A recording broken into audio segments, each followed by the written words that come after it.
예, 안녕하십니까. 민법교수 유병태입니다. 자, 성도수 교수님 교과서 223페이지 채권자 대위권의 요건을 보시겠습니다. 일단 채권자가 자기의 채권을 보전할 필요가 있을 것 목차를 정해놓고 그 1번 양갈로 1번 채권자의 채권, 채권자의 채무자에 대한 채권, 이것을 피보전 채권이라는데 이 피보전 채권이 일단 존재하여야 한다는 거. 학설과 판례는 이것을 넓게 인정을 하고 있는데 청구권, 채권에 국한되는 것이 아니고 물권적 청구권, 나아가서 토지거래 허가 신청 절차의 협력 의무 이행 청구권, 이것도 피보전 채권이 된다라고 하고 있습니다. 이혼으로 인한 재산 분할 청구권, 요것은 협의나 심판에 의해서 구체적 내용이 형성되기 전에는 피보전 채권이 될 수 없다라고 하고 있는데, 반대를 읽으면은 협의나 심판에 의해서 구체적 내용이 형성되었다면은 피보전 채권이 될 수 있다라는 말이 되죠. 224페이지 그 네 번째 줄에 보시면 이때 보존되는 채권의 발생 원인은 묻지 않는다. 그것이 제3 채무자에게 대항할 수 있는 것일 필요도 없다라는 거. 그러나 채무자한테는 대항할 수 있는 것이라 해야 됩니다. 그리고 대위할 권리보다 먼저 성립하지 않아도 된다. 채권자 대위권에 있어서 피보전 채권은 피대위 권리보다 반드시 먼저 성립될 필요는 없다 했습니다. 두 가지 앞에 예를 들었던 거 머릿속에 기억하시면서 보시는 겁니다. 그 다음 단락에서 채권자 대위 소송에서 대위에 의해서 보전될 채권자의 채무자에 대한 권리가 존재하는지 여부는 소송 요건이다. 그래서 이 소송 요건이기 때문에 이것이 갖추어져 있지 않다면 소송 진행할 요건이 안 갖추진 거라는 겁니다. 그래서 법원이 직권조사한다라는 거. 그래서 이거는 법적 요건이기 때문에 법원이 직권조사해서 것을 존재 여부를 판단할 것이지 당사 주장에 구애되지 않는다는 겁니다. 법원으로서는 그 판단의 기초 자료인 사실과 증거를 직권으로 탐지할 의무까지는 없다 하더라도 자기가 스스로 증거 자료 이런 것들을 직권으로 수색하고 이럴 필요는 없다 하더라도 법원에 현출된 모든 소송 자료를 통하여 비보전 채권의 존부에 관하여 살펴보고 판단해야 된다라는 거. 만약에 이렇게 조사를 했는데 피보전 채권이 없다라고 판단되면 본안 소송을 진행하지 않고 부적법 각하시킨다는 겁니다. 그 다음 단락 밑에서 네 번째 줄 채권자 대위 소송에서 채권자의 보존할 채권이 인정되지 않거나 채무자에 대한 소에서 패소한 경우에는 채무자한테 소송 제기해가지고 패소했다는 말은 채무자에 대한 권리가 없다는 게 확정되어 버린 거죠.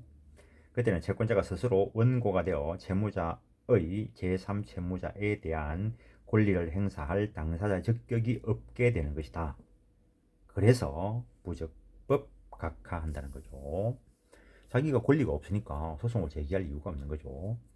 225페이지 채권자가 채권자 대위 소송을 제기한 경우 제3 채무자는 채무자가 채권자에 대해서 가지는 항변권이나 형성권 등과 같이 그 권리자에 의한 행사를 필요로 하는 사유를 들어 채권자의 채무자에 대한 권리가 인정되는지 여부를 다툴 수 없다라는 것. 지금 소송을 제기한 그는 소송물이 채무자의 제3채무자에 대한 권리가 소송물이라 했습니다. 피보전 채권은 소송물이 아니고 당사자 적격 요소라 했습니다. 그래서 당사자 적격 여부는 법원이 판단할 것이지 제3자가 다툴 게 아니라는 겁니다. 그래서 채권자의 채무자에 대한 권리 발생 원인이 된 법률 행위가 무효라거나 위 권리가 변제 등으로 아예 소멸되었다는 등의 사실을 주장하여 채권자의 채무자에 대한 권리가 인정되는지 여부를 다투는 것은 가능할 것이고, 이 경우 법원은 제3 채무자의 위와 같은 주장을 고려하여 직권으로 판단한다는 거. 그래서 결국에는 마지막에 법원이 판단한다는 겁니다. 뭐 판례에서 똑같은 취지를 이야기하고 있습니다. 채권 보존의 필요성. 이거는 민법이 명문으로 채권 보존의 필요성을 요구하고 있다라는 거. 226페이지를 보시면 판례는 이 요건과 관련하여 보존하려는 채권이 금전 채권인 경우와 비금전 채권, 특히 특정물 채권인 경우를 다르게 보고 있다는 거. 피보전 채권이 금전 채권인 경우에는 판례에 의하면 보존하는 채권, 즉 피보전 채권이 금전 채권이거나 금전 채권이 아니더라도 손해배상 채권으로 귀착할 수밖에 없는 것일 때에는, 결국에는 금전 채권이 될 때는 채무자가 무자력하여 그 일반 재산이 감소되는 것을 방지할 필요가 있는 경우에 한하여 보존의 필요성을 인정한다는 것. 그래서 금전 채권인 경우에는 채무자의 무자력을 요건으로 한다는 거. 그리하여 단순히 채무자가 채무이행 의사가 없는 것만으로는 대위권을 행사할 수 없다라는 거. 그리고 채권 보존이 필요한지 여부는 사실심, 변론, 종결 당시를 기준으로 판단한다는 거.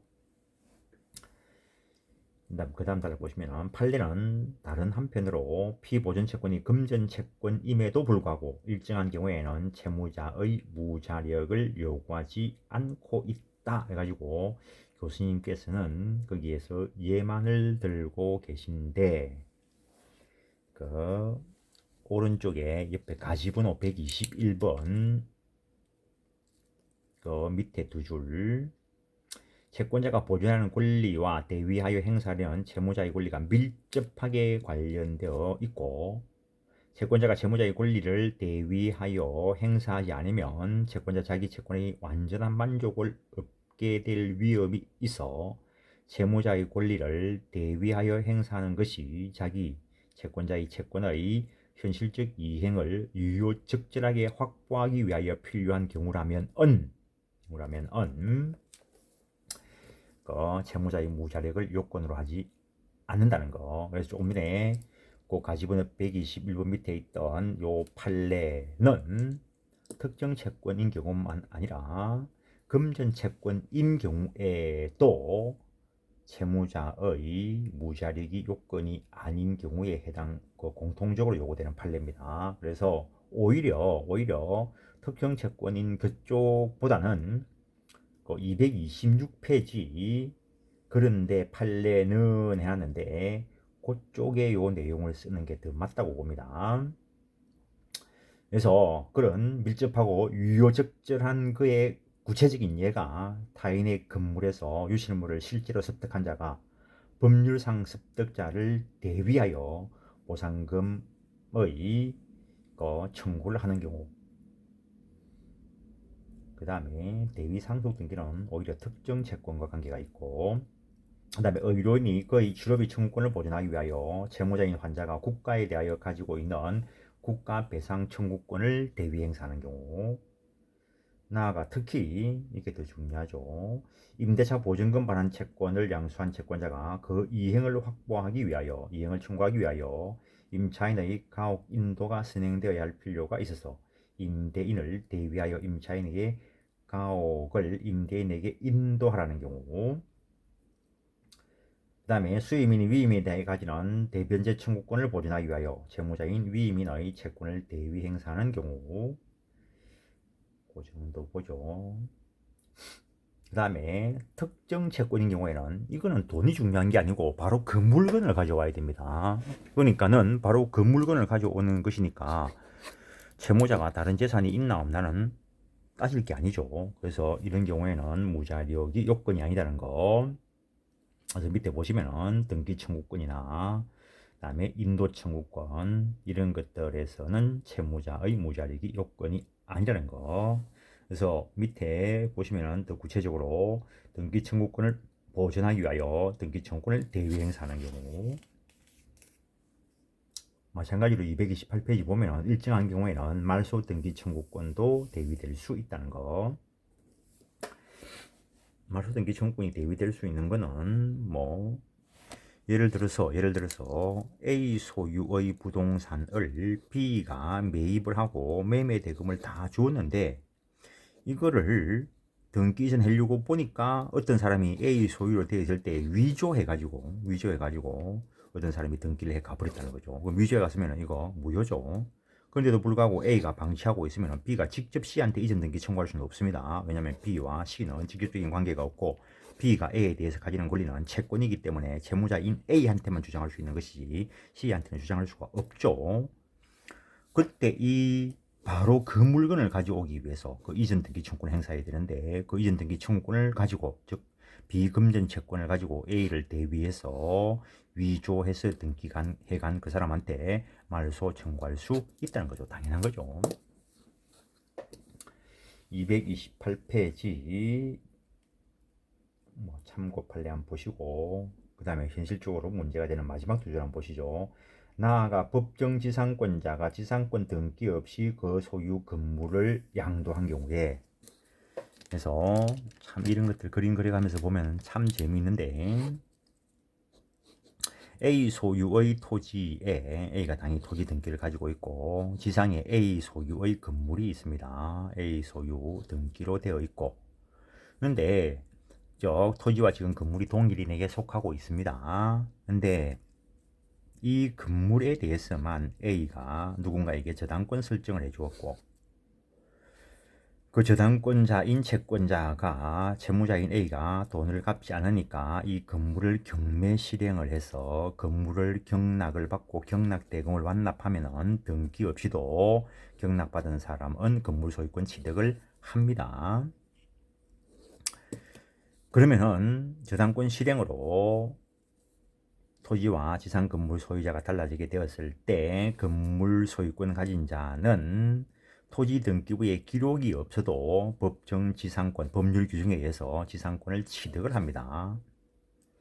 그때 달리 약정한 바 없이 비소유의 건물을 매입해서 등기를 하게 된다면은 달리 약정한 바가 없으면 주된 권리 이전되면 종된 권리 이전도 약정이 되어 있는 것으로 해석이 됩니다. 그렇다면은 C는 B에 대해서 지상권 이전 등기 청구권을 가지게 될 것인데 근데 지금 지상권 등기가 안 되어 있죠. 그때 C는 B를 대위해서 A한테 B에게로의 지상권 설정 등기를 청구할 수 있고 등기해 놓고 자기 앞으로 이전 등기해 올 수 있습니다. 그래서 지상권 설정 등기 대위 신청될 수 있다라는 거.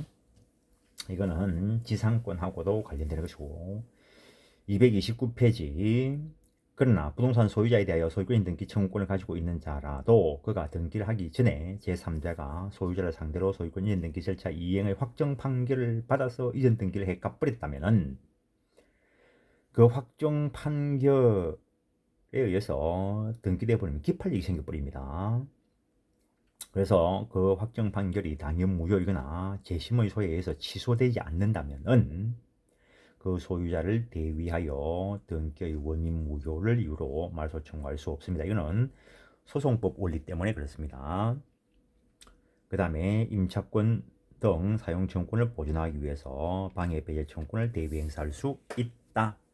임차권은 채권이기 때문에 임대인인 채무자에 대해서는 행사할 수 있지만 다른 자에 대해서는 행사할 수 없습니다. 채권이라는 것은 채무자에 대해서만 행사할 수 있는 것입니다. 그런데 사용권 가지고 있는 임차인이 있는데 이미 누가 그 물건 사용을 하고 있어서 방해를 받고 있다면 임대인인 소유자는 소유권에 의해서 방해 배제 청구권이 있습니다. 그때 임차인은 대항력이 없을 때에는 제3자에게 주장할 수 없으니까 소유자를 대위해서 방해 배제 청구할 수 있다는 거. 근데 판례가 임차권이 대항력을 갖추고 있다면 대항력 있는 임차권에 기해서 제3자에게 직접 방해 배제 청구할 수 있습니다. 그 이외에도 등기 청구나 임차권 이외의 권리를 보존하기 위해서 대위권을 행사하는 경우도 있다라는 거. 앞에서 봤던 거 토지거래 허가 대상 지역에서 허가 절차 협력의 이행 청구권을 가지고 대위 행사할 수 있는 경우도 있을 것이고 그 정도 하겠습니다. 230페이지에 있는 거 첫 번째 줄에 부동산 명의 신탁자는 수탁자를 대위하여 제3자의 침해에 대하여 그 배제를 청구할 수 있다는데 그 판례를 보면은 1979년 이렇게 되어 있습니다. 그래서 실명법 제정되기 전에 판례입니다. 그래서 이 명의 신탁은 유효한 명의 신탁을 전제로 한 판례입니다. 그 다음에 그 판례 니은번의 밑에서 네 번째 줄을 한번 보겠습니다. 채무자의 적극 재산인 부동산에 이미 제3자 명의로 소유권 이전 청구권 보존의 가등기가 경료되어 있는 경우에 강제집행을 통한 변제가 사실상 불가능하므로 위 가등기가 가등기 담보 등에 관한 법률에 서정한 담보 가등기로서 강제집행을 통한 매각이 가능하다는 등의 특별한 사정이 없다면 부동산 등기법상 청구권 보존을 위한 가등기라면은 이 부동산은 실질적으로 재산적 가치가 없기 때문에 적극 재산에서 제외해야 된다. 그런 이야기를 하고 있는 것이고 231페이지 보시면 취득시효 완성으로 인한 등기를 하기 전에 먼저 소유권인 등기를 경료하여 그 부동산 소유권을 취득한 제3자에 대해서 시효 완성자도 등기가 있어야 시효 취득에 소유권 취득합니다. 그러니까 등기를 하기 전이니까 채권적 청구권뿐입니다.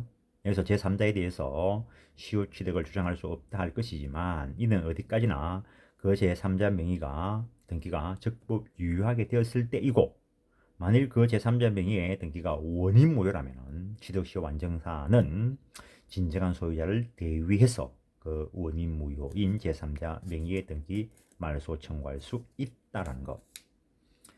그 다음에 교수님께서 학설을 소개하고 있는데 넘어갑니다. 232페이지 보시면은 채무자가 제3자에 대하여 대위 행사에 적합한 권리를 가질 것, 이게 피대위 권리인데 그거를 4번으로 써놓으시고 235페이지 3. 채무자가 스스로 그 권리를 행사하지 않을 것 하는데 그걸 2번으로 하시죠. 채무자가 235페이지 채무자가 스스로 그의 권리를 행사하지 않을 것, 그걸 2번으로 하시고 이거는 민법이 명문으로 규정하고 있지 않나? 당연하죠. 채무자가 권리를 행사했다면 채권자가 대위 행사할 필요가 없는 거죠. 권리자 스스로가 권리를 행사하고 있으니까. 그래서 채무자가 스스로 그의 권리를 행사하고 있는데도 대위를 허용한다면 그것은 채무자에 대한 부당한 간섭이 되게 된다는 거죠. 다만 판례는 비법인 사단이 사원총회 결의 없이 제기한 소, 비법인 사단이 제소하기 위해서는 일정한 경우에 사원총회 결의가 필요하다는 거죠. 근데 그 결의 없이 소를 제기하는 수권을 누군가 했다는 거죠. 그거는 부적법하다는 거죠. 그 경우에는 비법인 사단이 소를 제기한 거로 볼 수 없다는 거죠. 그런 경우라면 비법인 사단인 채무자 명의로 제3자를 상대로 한 소가 제기되었으나 사원총회 결의 없이 총유산에 관한 소가 제기되었다는 이유로 각하 판결을 받고 그 판결이 확정된 때에는 채무자가 스스로 제3채무자에 대한 권리를 행사한 것으로 볼 수 없다. 그래서 채무자가 스스로 권리 행사한 것으로 볼 수 없으니까 이런 경우라면 대위소송할 수 있다는 거죠. 대위권 행사할 수 있다는 것이고 대위권 행사의 요건으로서 채무자가 스스로 그 권리를 행사하지 않을 것이라 함은 채무자가 그 권리를 행사할 수 있는 상태에 있지만 스스로 권리를 행사하고 있지 않은 것을 의미하고 여기서 권리를 행사할 수 있는 상태에 있다는 것은 권리를 행사할 수 없게 하는 법률적 장애가 없어야 한다는 뜻이지 현실적 장애까지 없어야 한다는 것을 의미하는 것은 아니라는 것. 다음에 여기서 채무자가 그 권리를 행사하지 않는 이유나 고의가실 이런 거는 상관없다는 거죠. 어쨌든 행사하지 않고 있으면 된다는 거죠. 그 다음에 대위권 행사할 때 채무자한테 동의를 받을 필요도 없고 그 다음에 채무자가 대위 행사에 반대하더라도 자기가 권리 행사하지 않고 있을 때는 채권자는 대위권 행사할 수 있다라는 거. 한편 채무자가 제3자에 대한 권리를 스스로 행사하는 경우에는 그 방법이 결과가 좋든 나쁘든 상관없이 채권자는 대위할 수 없다. 없다라는 거. 즉 채무자가 이미 소를 제기하고 있는 때는 물론이고 설사 부적당한 소송으로 패소한 때에도 대위권은 인정되지 않는다는 거. 그다음에 채권자의 채권이 이행기에 있을 것 원칙적으로 그렇다는 거죠. 원칙적으로 민법 404조 2항은 원칙적으로 채권이 이행기에 있어야 할 것을 요구하면서 긴급한 채권 보존의 필요성이 있는 경우를 고려하여 두 가지 예외를 인정하고 있다는 것. 재판상 대위 이행기가 도래하기 전이라도 채권자는 법원의 허가가 있으면 대위권 행사할 수 있고, 보존행위는 채무자에게 이익만 되는 거죠. 그래서 그 보존행위는 법원의 허가가 없다 하더라도 이행기가 되기 전이라도 보존행위를 대위할 수는 있다라는 것. 그래서 채권자의 채권이 이행기에 있을 것, 그것을 3번으로 해 두시고, 그래서 이번 시간은 여기까지 하고 다음 시간에 그 232페이지 채무자가 제3자에 대하여 대위 행사에 적합한 권리를 가지고 있을 것, 그것을 다음 시간에 보게 될 것인데, 왜 이렇게 나눠보냐면은 피보존 채권의 존재, 그 다음에 이행기 도래, 그 다음에 필요성, 그것은 당사자 적격 요소이고 그것이 구비되지 않으면 원칙적으로 각하 대상이라 했습니다. 그 요건이 구비되어야 소송물 피대위 권리에 대한 본안 판단을 들어갈 거라는 겁니다. 그래서 과거에는 교수님들이 소송법을 고려하지 않고 민법적 차원에서만 책을 쓰는데, 요즘은 순서를 정비하고 있습니다. 얘도 앞에서 여기 요건 해가지고 이렇게 민법적 차원에서 요건, 객체 이렇게 나눠놨는데, 이 요건이라는 게 당사자 적격 요소이고 객체 이게 피대위 권리와 관련되는 소송물에 대한 이야기이죠. 그래서 소송법까지 고려하면은 요 순서가 좀 정비될 필요가 있습니다. 오히려 요즘은 채권자 대위권, 채권자 취소권과 관련되는 것이 주관식에서 민법에서도 출제되고 하지만, 오히려 소송법하고 연결돼 가지고 소송법적 차원에서 이게 각하 사유냐, 청구 기각 사유이냐 이런 거와 관련해 가지고 소송법 쪽에서 오히려 더 많이 하고, 요즘 변호사 시험은 민사법 이래 가지고 민법, 소송법, 상법을 한 과목으로 해서 하죠. 그래서 이거는 소송법하고도 연계되어야 되는데, 여러분들은 민법적 차원에서 보긴 하지만 소송법과 연결시켜서 약간 목차를 좀 잡아서 보는 겁니다. 그래서 이번 시간은 여기까지 하겠습니다.